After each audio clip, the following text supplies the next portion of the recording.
প্রতিপক্ষ দলের উপর নিয়ে আসতে পারে কিনা সেই পরীক্ষা নেবে আজকের এই স্পোর্টস গ্রাউন্ড।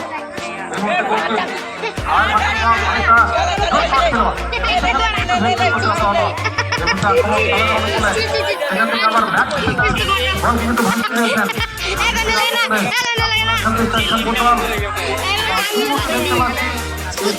অসংখ্য মানুষ যারা কিন্তু এসছেন তাদের উপস্থিতি জানান দিচ্ছে যে আজকের স্পোর্টস গ্রাউন্ডে এই পরিবর্তনকে তারা কতখানি প্রয়োজন। যাই হোক এই মুহূর্তে ন্যাশনাল ফোর্স এরিয়াল বল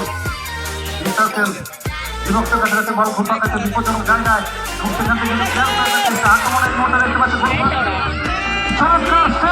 এবং এই মুহূর্তে কিন্তু বল কিন্তু এখনো কিন্তু বিপক্ষের মধ্যে রয়েছে এবং সেখান থেকে কিন্তু আবার বল ক্লিয়ার হয়ে গেছে। আপনারা দেখতে পাচ্ছেন এখানে ঈশানপুরের অনুকূলে একটা বড় চান্স তৈরি হয়েছিল, একটা সুযোগ তৈরি হয়েছিল একেবারে খারাপ শুরুতেই, কিন্তু ফিনিশিংটা ভালো হয়নি।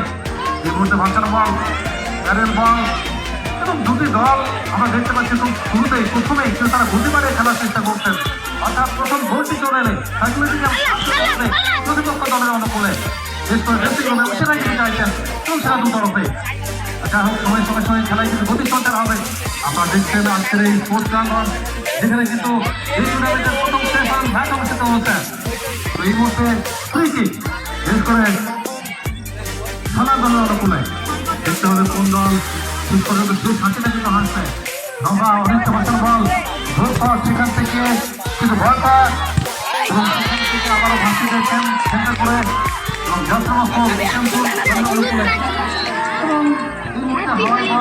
আবারও কিন্তু হেড দিয়ে করে দেখানো সম্ভবত ফুটবল খেলতে হবে নিজেদের মধ্যে জানানো যেটা কিন্তু প্রয়োজন।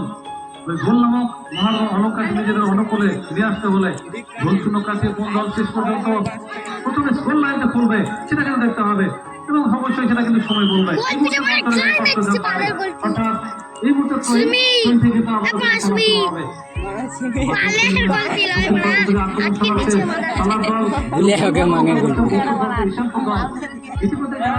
সুযোগ পেয়েছিল যেটা কিন্তু কাজে আসেনি।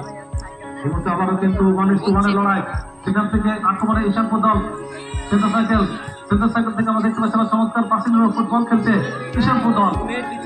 এখান থেকে আবারও প্রতিপক্ষ দলের নিয়ন্ত্রণে এবং প্রান্ত বদল করে ডাউন দা রাইট আক্রমণ আসার চেষ্টা করছে এবং ডাউন দা লেফট এখানে কিন্তু সালাম দলের আক্রমণ এবং সেখান থেকে হয়েছিল আবার ঈশানপুর ডালির থেকে ডাউন দা রাইট আক্রমণ উঠে আসছে। দেখছেন হয়তো কোথায় খেলবেন জার্সি নাম্বার 44।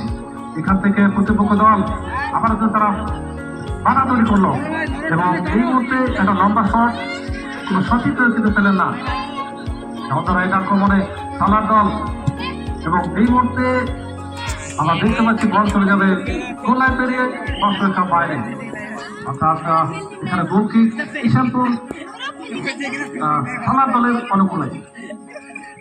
অসংখ্য মানুষ তারা কিন্তু এসছেন এবং কেউ না কেউ কালো মাথার সমাহার।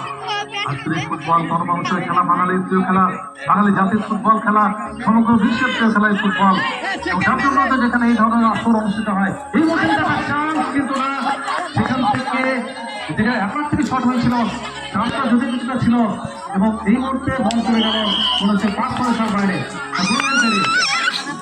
যাই হোক এখনো পর্যন্ত খেলা করতে পারেনি, যদি একটা সুযোগ তৈরি হয়েছিল একটা সুবর্ণ সুযোগ সেটা ঈশানপুর দলের অনুকূলে প্রায় দলের গোলের দরজা খুলে গিয়েছিল, কিন্তু সেখান থেকে এখনো পর্যন্ত ম্যাচ কিন্তু জয় করছে, অর্থাৎ কোনো দল সেইভাবে খেলা করতে পারেনি।